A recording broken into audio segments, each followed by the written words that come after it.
Yeah, takes two to make a great final. Seppi certainly did that. He'll be just marginally disappointed he couldn't take it into a third set.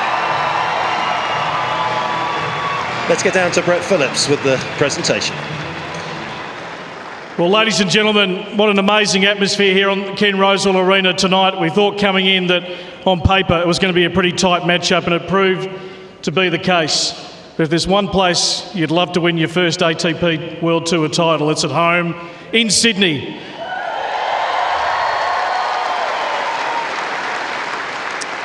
A great final. Alex de Minaur, our champion, and Andrea Seppi, who's been a terrific player for a long time, our finalist. I'd like to acknowledge the Gadigal people who are the traditional custodians of the land. I'd also like to pay respect to elders, both past and present, of the Eora Nation, and extend that respect to other Aboriginal people who are present. Our official party here on Ken Rosewall Arena: Kim Warwick, the President of Tennis New South Wales; Michael Watts, the President of Tennis Central New South Wales Country Club of the Year. An Australian tennis legend. We're on his court, in the confines of his stadium here. Ken Rosewall, Australian tennis legend. 8 Grand Slam singles titles, 9 Grand Slam doubles titles, and the world #1 ranking. I'd also like to welcome Terry Stewart, the joint recipient of the 2018 Jim O'Neill Lifetime Achievement Award and New South Wales 2018 Volunteer of the Year. Also Alice Druitt from Fight MND, and Lawrence Robertson, Sydney International Tournament Director and the CEO of Tennis New South Wales. Also Pam Whitecross, our tournament referee, our chair umpire, Renaud Lichtenstein of France, and Jerry Armstrong, our ATP supervisor.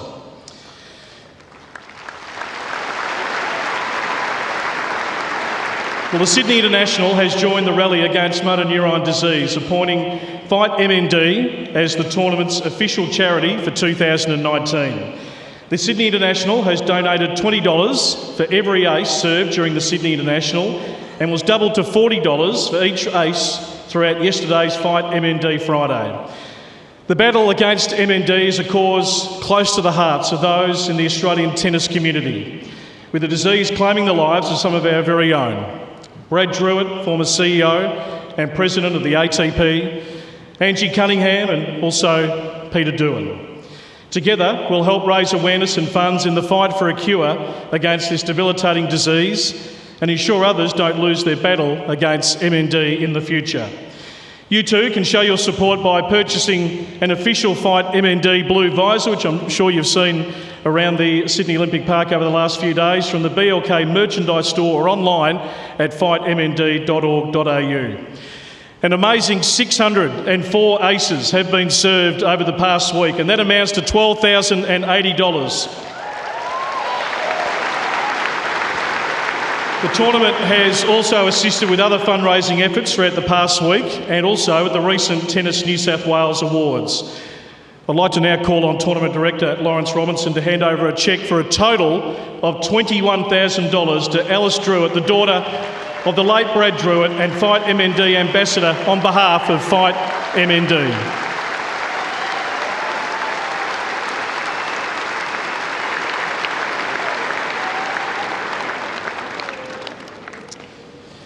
I'd like to now invite Kim Warwick, the President of Tennis New South Wales, to the microphone to say a few words. Thank you very much, Brett. What a great match you had today after that fantastic women's singles. For these two guys are just brilliant tennis, so give them one more round of applause, please.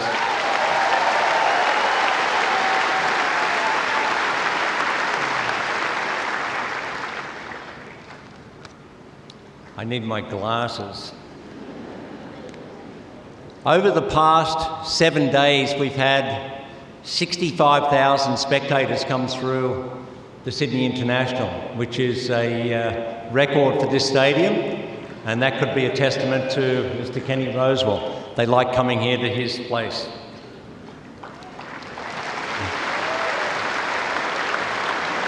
We've also hosted 400 Tennis New South Wales clubs in our President's Reserve up here, and we've seen some absolutely spectacular tennis during these finals. The Sydney International showcases the very best of men's and women's tennis, both domestically and globally, and is broadcast to over 150 countries now. I mean, times have changed. When we used to have the tennis when I was here in the early 70s, and everyone used to watch from 10 o'clock until 6 at night, and it didn't go anywhere except for Australia. Now it's 150 countries, so everyone saw you fans there, especially the guys over here that were yelling and screaming. Well done. And obviously we had some very challenging conditions here, and that's what we get in tennis sometimes. We had rain Monday, we had rain Thursday, and we had rain last night. But the resilience of you fans and the players, we got them through. Some finished at 1 o'clock, 1:30 in the morning. So it's a pretty good effort, I think. We would also like to acknowledge all the hard-working volunteers, the ball kids, the umpires and the officials. And there's over 100 of them here to manage this tournament. Without them, it would not happen. And to the delivery team, and especially our Tennis New South Wales CEO, Lawrence Robertson, for all their hard work that they've done during the week and the previous 6 weeks. We started December 1 to put this together, and Lawrence has been here during the tournament from 7 o'clock in the morning till 1 o'clock, 1:30 in the morning every day to make this happen. So, round of applause for Lawrence. He's going to sleep tomorrow. And to our valued sponsors, which you can see around the stadium here, FedEx, Peugeot, Emirates, Suez, and Derucci. Now, I've had over 20 ladies come to me this week that want to meet the Derucci guy. Is he here tonight? Can he show his face?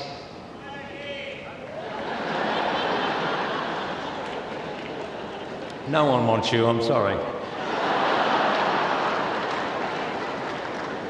We would also like to make special mention of the support we get from the New South Wales Government, and in particular our Tourism Department and Destination New South Wales.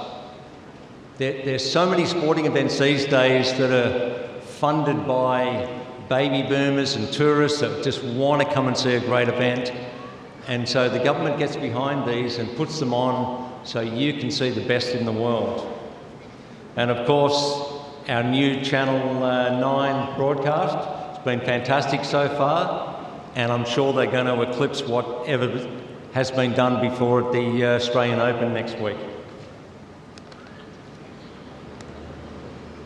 I think you'll all agree that this Sydney International has been the best one. 126 years now it's been going. And we look forward to all of you guys coming back next year, where we can showcase the best players at Ken Rosewall Arena. Now, I would like to, if I could, bring Kenny Rosewall back next year as a 2 metre tall 25-year-old, just to give Alex a bit of hell. Can we do that, Kenny? Thank you all for your support, and the players are very proud to play in front of you fans, and we'll see you next year. Thank you. Thank you, Kim. Thank you, Kim. Very nice work. Okay, let's invite, I want to invite Michael Watts, the President of Tennis Central and also the winner of the Tennis New South Wales Country Club of the Year, to present a gift to our chair umpire, Renaud Lichtenstein of France.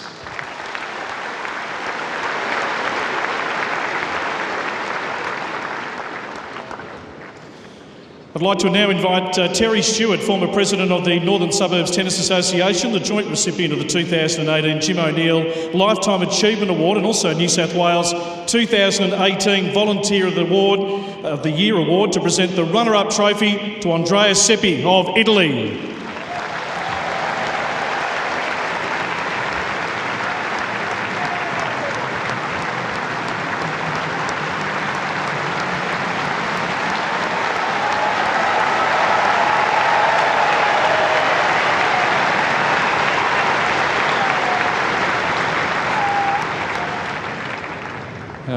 First of all, I want to congrats Alex for your first title.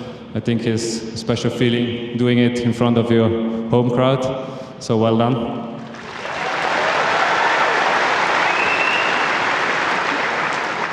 And then, yeah, it was a great week for me. I had some really good matches. I really enjoy playing in Sydney, as always. And yeah, I try everything to be back next year.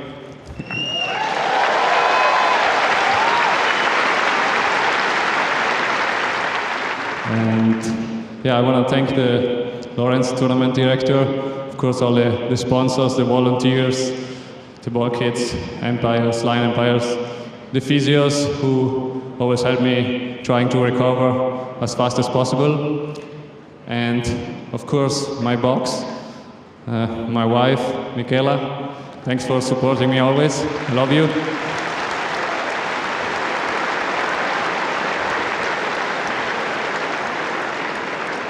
My coach, it's now our 25th year together, and we are still here, so thanks for everything.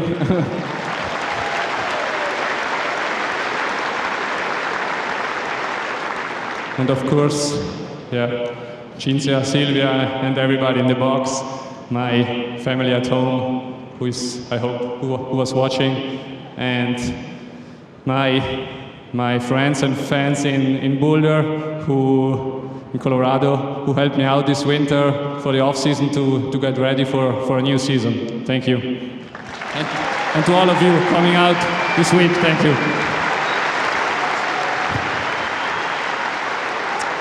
We wish Andreas all the best for a big Australian Open, of course, starting on Monday. Well, folks, to our champion, third time lucky, finalist here 12 months ago, went on to make the final in Washington, DC in 2018. A breakout year from outside the top 200 to 31 in the world, ATP newcomer, joint winner of the Newcomb medal, and now he has won his first ATP World Tour title. I'd like to ask the great Ken Rosewell to come forward to present our champion for 2019 here in Sydney, Alex de Minaur.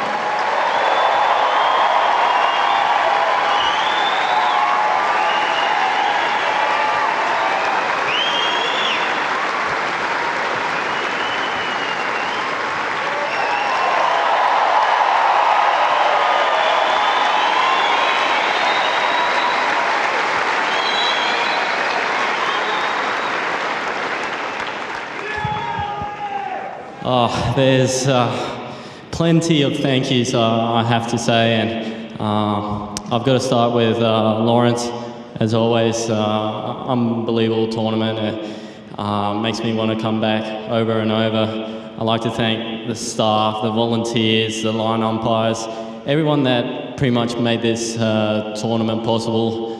I'd like to thank the box. I mean, all my team, all my family, all my friends. It's crazy that this actually happened. I thought it wouldn't happen. Third time lucky. And you guys don't know how much it means to do it in front of all you guys, in front of my home. And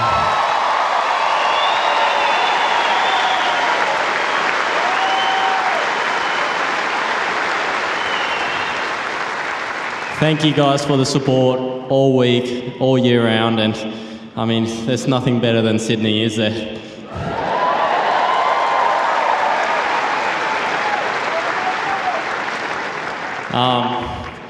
Then obviously, congrats to Andrea for a great week. He played some unbelievable tennis, and I think I just got lucky today, so then, you know, I don't know what to say. Thank you all, and have a good night.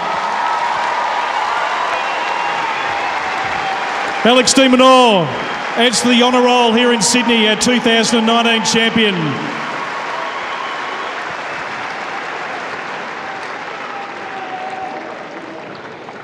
Well, he can take a deep breath, he can put a big smile on.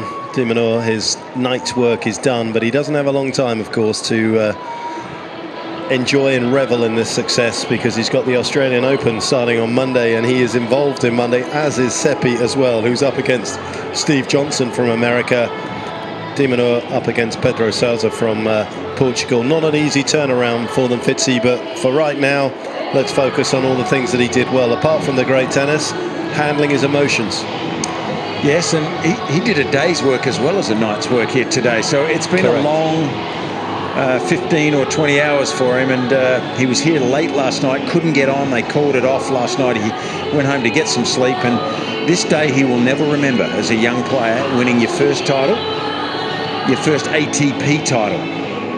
It's different to winning a Challenger or a Futures or a junior event. This is the big boys now, and he's proved at 19 years of age he's capable, and surely there will be a number more. I mean, he'll never forget it. He'll go to the Australian Open chock full of confidence. Let's hope both of these players can recover and get enough rest so that they can give us their best in the first round next week.